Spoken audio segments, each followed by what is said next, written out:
बीच बड़ी खबर आ रही है जोशीमठ से जुड़ी हुई, जहां पर आपको बता दें कैबिनेट की एक बैठक हो रही थी जिसमें एक ठोस निर्णय लेने पर चर्चा हुई। आपको बता दें 12 बजे के करीब ये बैठक शुरू हुई और अब जाकर ये बैठक खत्म हुई है। तो धामी कैबिनेट की ये बैठक खत्म हो गई।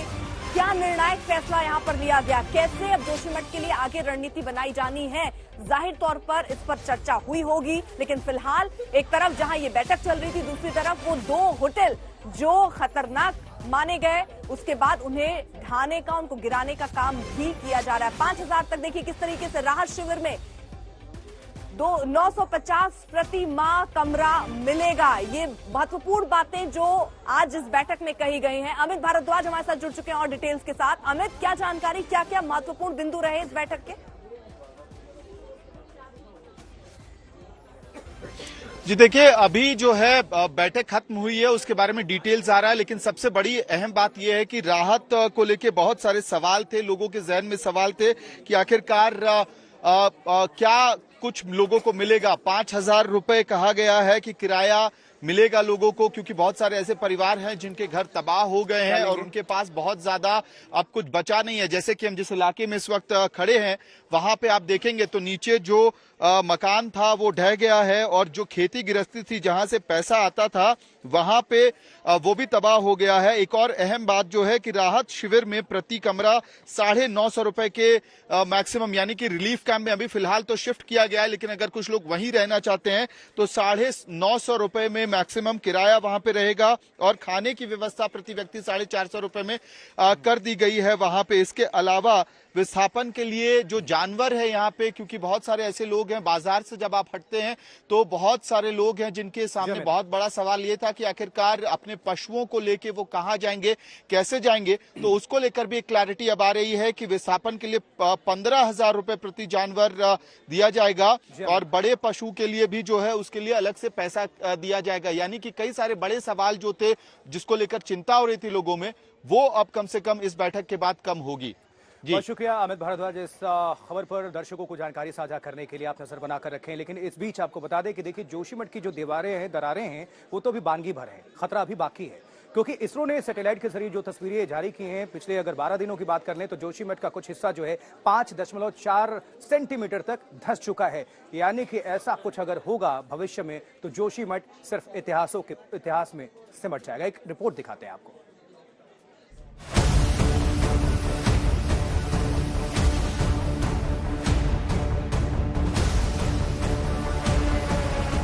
जमीन का फटना, घरों में दरार, पानी का फूटना, ये तो तबाही की सिर्फ बानगी भर है। तबाही अभी बाकी है, खतरा बहुत बड़ा है। बात कुछ इलाकों में जमीन फटने भर की नहीं है, बात कुछ घरों में दरार भर की भी नहीं है, बात कुछ इलाकों से पानी निकलने की भी नहीं है। खतरा इससे बड़ा है। इसरो ने जोशीमठ की सैटेलाइट तस्वीरें जारी की। ये तस्वीर एक अलर्ट है, एक नोटिस है। इसरो की तस्वीर बता रही है कि जोशीमठ तेजी से धंस रहा है। अब खतरा मकानों को नहीं, पूरे पहाड़ को है। सिर्फ 12 दिन में जोशीमठ 5.4 सेंटीमीटर धंस चुका है। इसरो के मुताबिक यह धंसान 27 दिसंबर से 8 जनवरी के बीच ही दर्ज की गई है। इसरो की सैटेलाइट तस्वीर में जो पीली रेखा दिख रही है उसी के अंदर जोशीमठ का इलाका है और यह फॉल्ट लाइन के साथ तेजी से धंसता जा रहा है। मतलब जोशीमठ कभी भी इतिहास की बात हो सकता है, कभी भी यह शहर पूरी तरह खत्म हो सकता है, पूरी तरह से तबाह हो सकता है। जोशीमठ में हो रहे त्रासदी पर इसरो की रिपोर्ट ने मुहर लगा दी है। आज तक के पास इसरो की एक्सक्लूसिव रिपोर्ट है जिसके सैटेलाइट इमेजेस से ये साबित हो जाता है कि जोशीमठ में भूधसाव की घटनाएं पिछले कई महीनों से हो रही थी। जोशीमठ काफी वक्त से धंस रहा है। पिछले साल इसकी रफ्तार कम थी। इसरो के मुताबिक पिछले साल अप्रैल से नवंबर तक करीब 7 महीने में जोशीमठ 9 सेंटीमीटर धंसा, लेकिन 27 दिसंबर से 8 जनवरी के बीच ये धंसान 5.4 सेंटीमीटर आकी गई।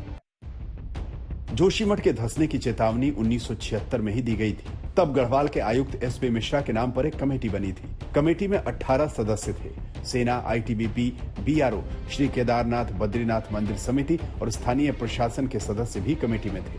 इस कमेटी ने सर्वे के बाद भारी निर्माण के काम पर रोक की सिफारिश की थी, लेकिन उसका असर उल्टा हुआ।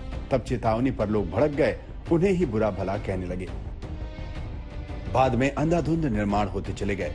सरकारें बदलती रही, लेकिन मिश्रा रिपोर्ट की सुध किसी ने नहीं ली। रिपोर्ट का क्या हुआ कोई नहीं जानता। पिछले साल एक और रिपोर्ट में वैज्ञानिकों ने चेतावनी दी। 2022 में वैज्ञानिक दल का गठन स्थानीय लोगों की मांग पर किया गया था। जमीन धंसने और ढलान पर तेजी से हो रहे मिट्टी के क्षरण से लोगों में डर था। दिल्ली से अंकित शर्मा के साथ अमित भारद्वाज और आशुतोष मिश्रा, जोशीमठ, आज तक। जोशीमठ में तबाही अभी बाकी है। कैसे हम आपको बताते हैं, ये इसरो की डराने वाली तस्वीर है। अभी 12 दिन में 5.4 सेंटीमीटर जमीन धंस गई है। 26 दिसंबर 2022 से लेकर 8 जनवरी 2023 तक का ये आंकड़ा है और इसरो की तस्वीर में ये जमीन धंसती हुई दिखाई दिया। आप अंदाजा लगाइए। अब देखिए, अप्रैल 2022 से नवंबर 2022 9 सेंटीमीटर, 26 दिसंबर से तो हमने आपको बता दिया 5.4 सेंटीमीटर। मतलब अगर इतनी जमीन धंस रही है तो ये बेहद खतरनाक हो सकता है और खतरनाक है भी। बहुत छोटे से ब्रेक के लिए हम यहाँ पर रुक रहे हैं। होते हैं हाजिर, आप देखते रहिए आज तक।